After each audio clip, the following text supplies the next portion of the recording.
इस निकम्मी को घर से निकाल दो, वरना अभी के अभी मैं घर छोड़ के जा रही हूँ। मैं कहीं नहीं जाऊंगी, ये मेरा घर है। चलिए मैं आपको बाहर का रास्ता दिखाती हूँ। हे ऊपर वाले, मेरी तुझसे एक ही विनती है, इन सास बहू को सहेलियां बना दे, सहेलियां।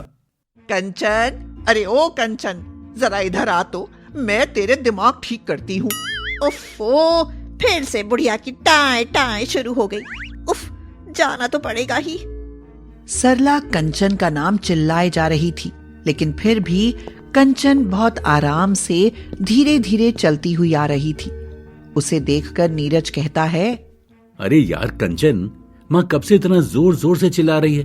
अब तक तो सारे पड़ोसियों ने भी सुन लिया होगा, लेकिन तुम इतनी ढीठ हो कि धीरे धीरे ही जा रही हो। अच्छा, तो ऐसी बात है, मैं ढीठ हूँ तो ठीक है। अब तो मैं जाऊंगी ही नहीं, मैं वापस अपना काम करने जा रही हूँ। आप ही जाओ और अपनी प्यारी माँ की बात सुनो। हाँ। कंचन पलटकर जाने लगती है, लेकिन नीरज उसका हाथ पकड़कर उसे रोक लेता है। अरे अरे, क्या तुम भी कंचन, ऐसे मत करो प्लीज। जाओ जाओ, जाकर माँ की बात सुनो, मैं हाथ जोड़ रहा हूँ। हाँ, बड़े आए माँ के लाडले। कंचन सरला के पास जाकर इतराते हुए कहती है, बताइए मम्मी जी, अब कौन सा पहाड़ टूट गया जो आप अपने गले के स्पीकर को फुल वॉल्यूम में बजा रही हैं? अरे कलमुही, तेरे पैरों में मेहंदी लगी थी क्या, जो इतना धीरे धीरे आई है? अब आ तो गई हूँ ना मम्मी जी, तो बताइए क्या चाहिए है आपको? ये क्या है, तूने नाश्ते में फिर से पोहे बना दिए हैं। मैंने तुझसे कहा था ना कि पकौड़ियां बनाना, उसके बाद भी तूने अपनी मनमानी की। वाह मम्मी जी, मैंने तो आपके लिए ही सोचा है। आप अपना वजन देखिए ना, आपको पकौड़ियां नहीं खानी चाहिए, आपको अपनी सेहत देखते हुए हल्का खाना खाना चाहिए। अब देखो, अब ये मुझे मोटा कह रही है। वाह रे कलयुग की बहुए, और वाह रे मेरे फूटे भाग। अरे माँ, क्या तुम भी? अरे वो ठीक ही तो कह रही थी ना, तुम थोड़ा ध्यान से खाओ पियो, वरना फिर से कोलेस्ट्रॉल बढ़ जाएगा। नहीं, अब ये बहुत देर ड्रामा करेंगी, क्योंकि आखिर में इन्हें मेरी गलती जो निकालनी है। ओहो, तुम भी चुप हो जाओ कंचन, क्यों सुबह सुबह बात का पतंगड़ बना रही हो? अरे आज छुट्टी का दिन है, प्लीज मेरा संडे मत बिगाड़ना। ओह, तो ऐसी बात है, मैं आपका संडे बिगाड़ रही हूँ? नहीं नहीं, शायद मैंने आपकी जिंदगी ही बिगाड़ दी है। ऐसा करिए, अब आप अकेले ही ठूस लेना ये सारा नाश्ता। गुस्से में कंचन अपने कमरे में चली जाती है और जोर से दरवाजा बंद करती है। लो, हो गया कलेश। मैं अपने ही घर में अगर कुछ बोल दूं तो कलेश झेलूं। सब तेरी वजह से हुआ है नालायक, हट मेरे सामने से। इतना बोलकर सरला भी गुस्से में अपने कमरे में चली जाती है और वो भी दरवाजा जोर से पटकती है। उफ, वाकई में सब मेरी वजह से तो हो रहा है। न जाने क्या पड़ी थी मुझे लव मैरिज करने की। अब 1 साल से घर घर नहीं बल्कि महाभारत का मैदान लगता है। अचानक से नीरज को चाय की चुस्की की आवाज आती है। वो देखता है कि उसके पिताजी सोफे पर बैठे अखबार पढ़ रहे थे और चाय पीते जा रहे थे। हे भगवान, पापा यहाँ इतनी देर से युद्ध हो रहा था और आप चाय की चुस्कियां ले रहे हैं। आपको इस सबसे फर्क कैसे नहीं पड़ता है? अरे बेटा, सालों का अनुभव है अनुभव। तू भी ज्यादा दिमाग ना लगा और जाकर आराम से 1 कप चाय अपने लिए भी बना ले। कैसा आराम पापा? यहाँ आखिरी बार किस संडे को बैठकर मैंने आराम किया होगा, ये तो मुझे याद भी नहीं है। देख ले बेटा, अगर तुझे मेरी सलाह नहीं माननी तो कोई बात नहीं। नीरज परेशान था, पहले जाकर माँ को मनाए या फिर बीवी को। इसीलिए वो खुद ही घर से बिना कुछ खाए पिए निकल गया और सीधा अपने दोस्तों के पास चाय समोसे खाने गया। जब से इस नीरज ने शादी की है ना, तब से हमें एंटरटेनमेंट की कोई कमी नहीं है। हंस मत यार, तुम लोगों की हंसी से मेरा दिल और जल रहा है। अरे तो ये लेना, गरम गरम चाय पी और समोसे खा, तुझे आराम मिलेगा। नहीं नहीं भाई, इसका दर्द बहुत बड़ा है, इसे चाय पीने से आराम नहीं मिलेगा। मैं तो कहता हूँ इसके लिए दूसरी पीने की व्यवस्था बनाते हैं। देख भाई राहुल, अब अगर तूने मेरा और मजाक बनाया ना तो मैं अगली बार से तुझसे मिलने नहीं आऊंगा। अरे नहीं नहीं, अच्छा है, मैं अब कुछ भी नहीं बोलूंगा। अगर तूने आना बंद कर दिया ना तो हम फिर तो बोर ही हो जाएंगे। इसी तरह नीरज के दोस्त हंसते रहे और धीरे धीरे नीरज भी उनके साथ हंसने लगा। लेकिन शाम को जब वो वापस आया तो दरवाजे पर खड़ा होकर सोचने लगा, बाप रे, अंदर जाने की तो हिम्मत ही नहीं हो रही है। बताओ क्या हाल हो गया है मेरा।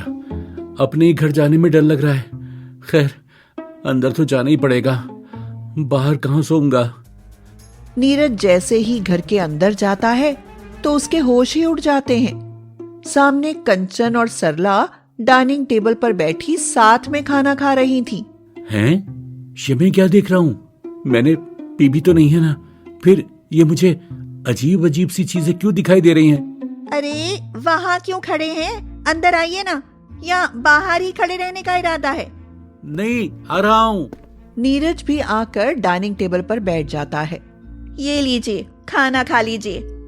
खाना देखकर नीरज मन ही मन सोचता है, ये क्या, खाने के साथ इस वक्त पकौड़ियां बनी हैं?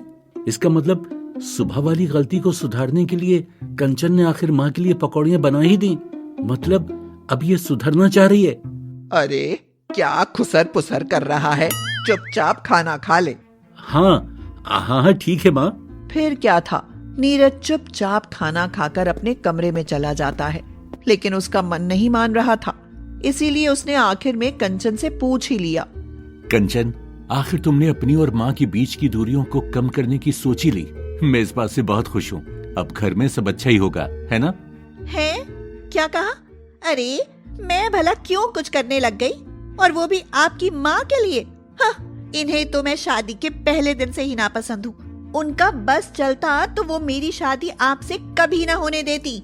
अचानक से कंचन की वही पुरानी बातें सुनकर नीरज सोच में पड़ जाता है। अच्छा ठीक है, मुझे माफ करो जो मैंने तुमसे ये बात की। अब चैन से सो जाओ, सुबह मेरा ऑफिस है।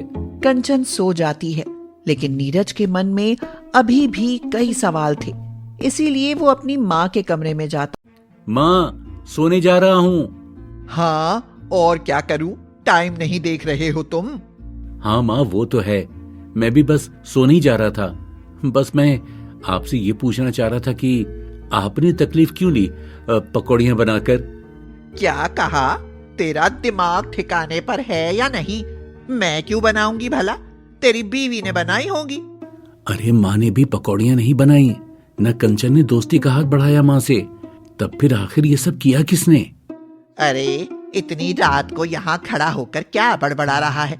अपने कमरे में जाकर कर ये सब, मुझे सोना है। सरला नीरज को कमरे से बाहर भगा देती है और वो अपना सिर खुजाते हुए बाहर निकल जाता है। बाहर सुभाष खड़े थे। क्या हुआ बेटा, सर क्यों खुजा रहा है? आखिर पकौड़ियां किसने बनाई, यही सोच रहा है ना? क्या इसका मतलब आपने?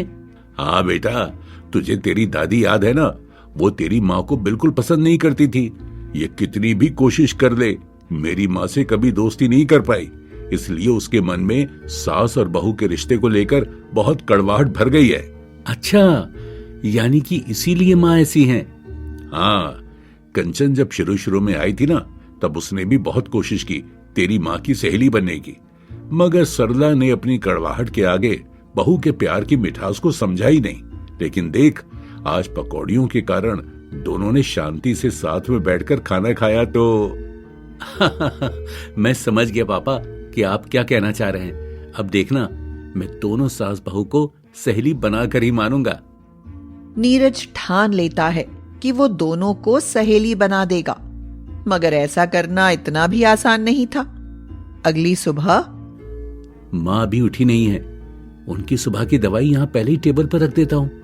हमेशा उठकर पहले कंचन पर चिल्लाती है कि वो उन्हें दवा ढूंढ कर दे। आज माँ को लगेगा कि कंचन ने पहले ही दवा ढूंढ ली। ये सोचकर नीरज अपने कमरे में चला जाता है और दोबारा सो जाता है। लेकिन थोड़ी ही देर में शोर की वजह से उसकी नींद खुलती है। हाँ, तू तो मुझे मारना ही चाहती है। बस करिए माँ जी, आपने तो सुबह सुबह ही क्लेश शुरू कर दिए। मैंने कहा ना, मैंने कुछ नहीं किया। ये सब सुनकर तो नीरज चौंक जाता है और बाहर आकर कहता है, क्या हुआ माँ? अरे मत पूछ बेटा, तेरी बीवी तो मुझसे इतना परेशान है कि उसने मुझे मारने का भी फैसला कर लिया। क्या क्या मतलब माँ? मतलब वैसे तो हमेशा ये मेरी दवाई ढूंढ कर देने में देर कर देती है, और आज इसने पहले ही मेरी टेबल पर लाकर दवाई रख दी। हाँ तो ये तो अच्छा है ना माँ। अरे ये एक्सपायरी वाली दवाइयां हैं, नई दवाइयां तो बाहर रखी थी और इसको वो अच्छे से मालूम था, फिर भी इसने एक्सपायरी वाली दवा टेबल पर रखी। उफ़ो माँ जी, कितनी बार कहूँ मैंने नहीं रखी। लगता है अब आपने बुढ़ापे की वजह से नींद में चलना भी शुरू कर दिया, तभी तो खुद ही ऐसे काम करके इल्जाम मुझ पर लगा रही हैं। अरे बस करो, ये सब मेरी गलती है। शायद मैंने ही दवा गलती से अंदर रख दी होगी। लाओ माँ, मैं ये एक्सपायरी वाली दवा फेंक देता हूँ। हाँ भाई हाँ, इसे फेंक दे, वरना क्या पता अगली बार लोग खाने में मिलाकर खिला दे। हाँ हाँ, क्यों नहीं।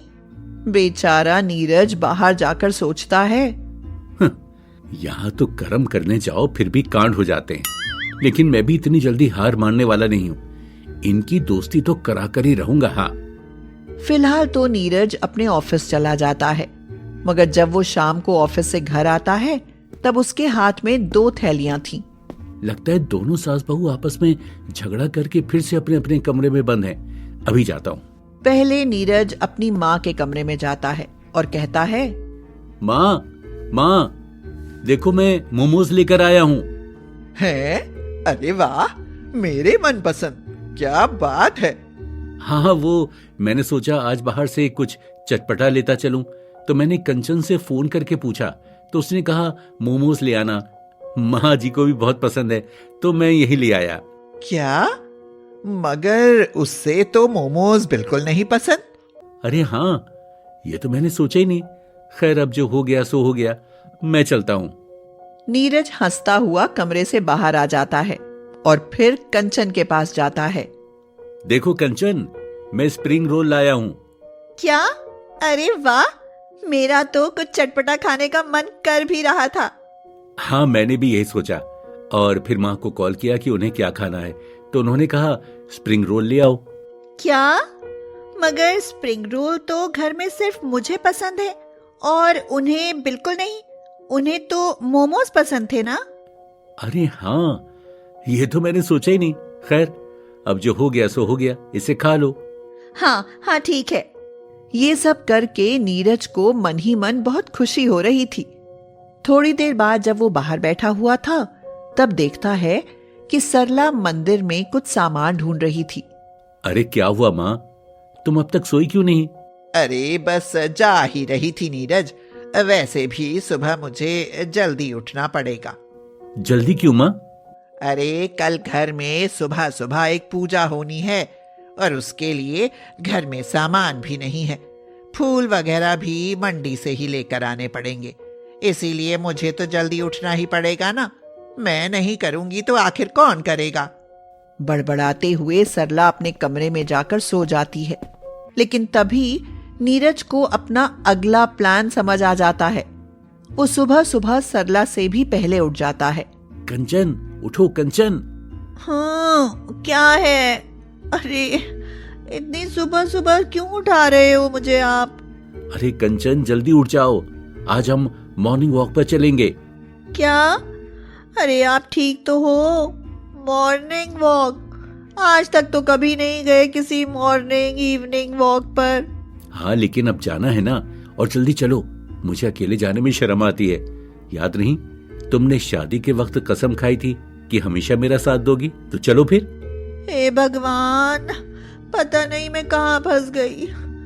अरे सुबह सुबह, वो भी अचानक से, ये कैसी जिद है? कंचन, तुम्हें मेरी कसम है, मेरे साथ चलो।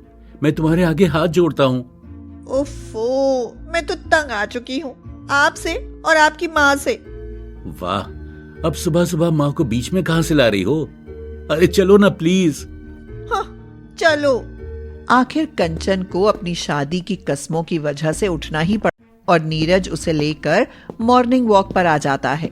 चलते चलते दोनों बाजार पहुंच जाते हैं। हे भगवान, सुबह सुबह आपने मुझे कितना चला दिया, अब पूरे दिन कमर दर्द होगी। अरे चलना सेहत के लिए अच्छा होता है। और देखो मंडी में कितने सुंदर सुंदर फूल हैं। कहो तो तुम्हारे लिए एक गुलदस्ता बनवा दूं, एकदम सुर्ख लाल गुलाब का।